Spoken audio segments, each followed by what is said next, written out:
Hello there, everybody. I am Angie Callen, host of No More Mondays, here with your weekly dose of midweek momentum.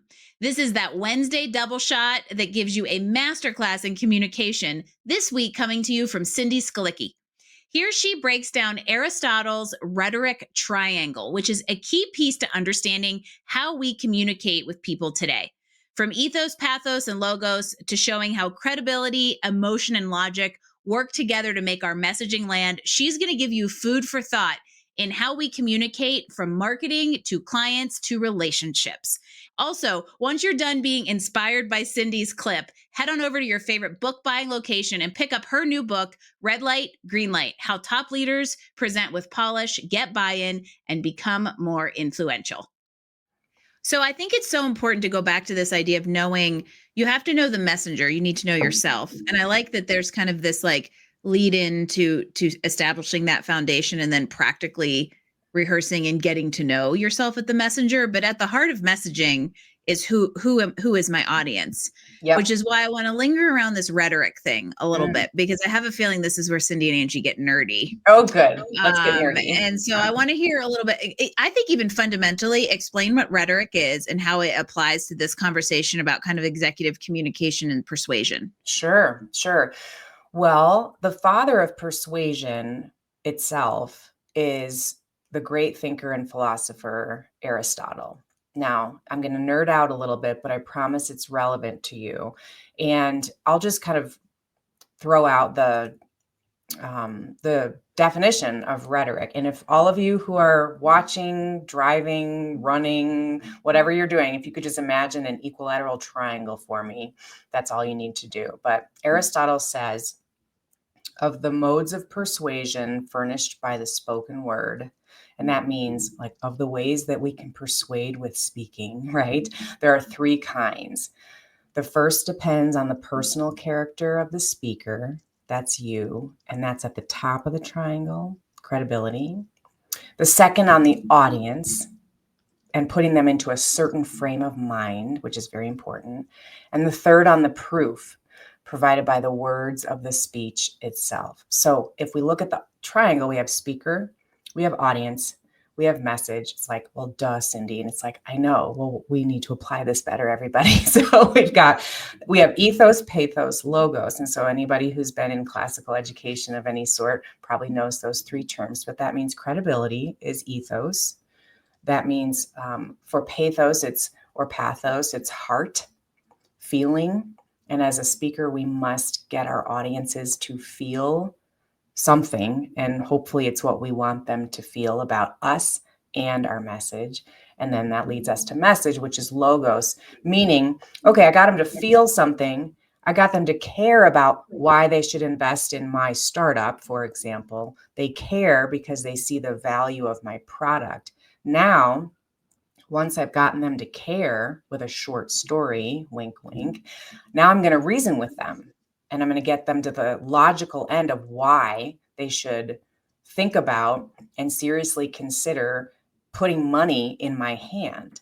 And so that's the convincing part. So most people do just the convincing part, and they just throw data down and hope that it does all the things it needs to do to get somebody to say yes.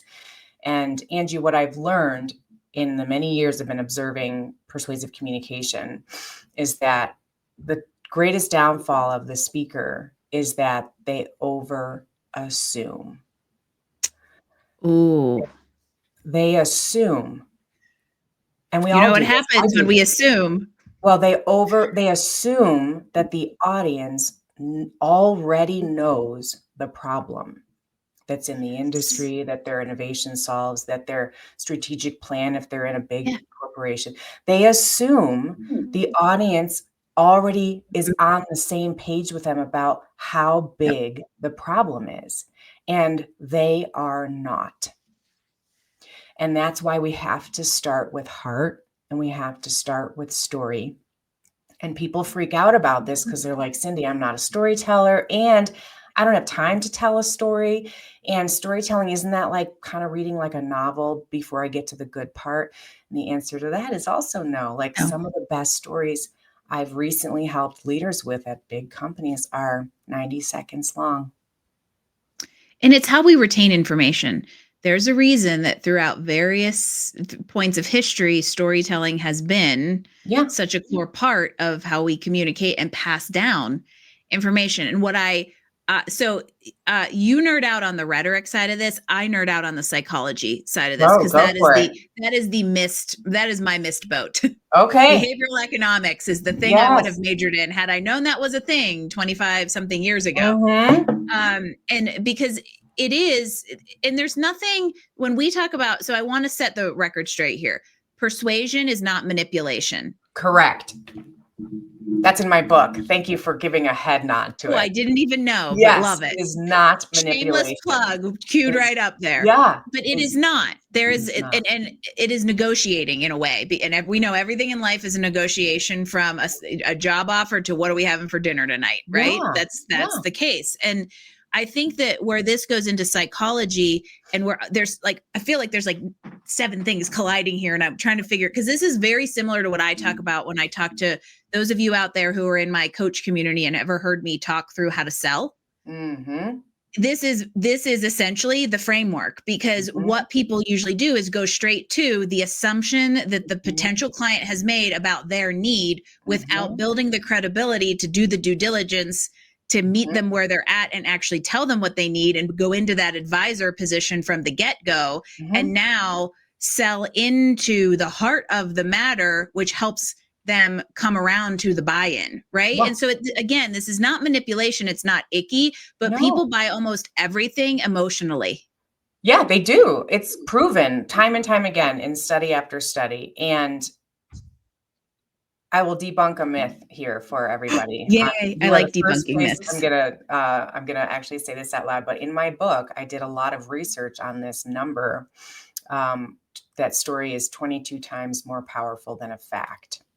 Okay, and I've said that a lot, and I have to walk it back because we did very deep research and realized it's not 22 times, it is 13 times more powerful than a fact, but it is not, in fact, 22. So I declare today that it is, and I have the resource, I have the source, I can't spit it out to you right here, but isn't that interesting? Like, someone out there has led a lot of people anyway to believe that story is 22 times more powerful than a fact, when in fact it is 13 times more powerful than a which fact. is still substantial. Still very powerful. Yeah. Exactly. And actually not to go there, but we'll just use time and place that we are talking right now to prove that point. Yeah. That what are they?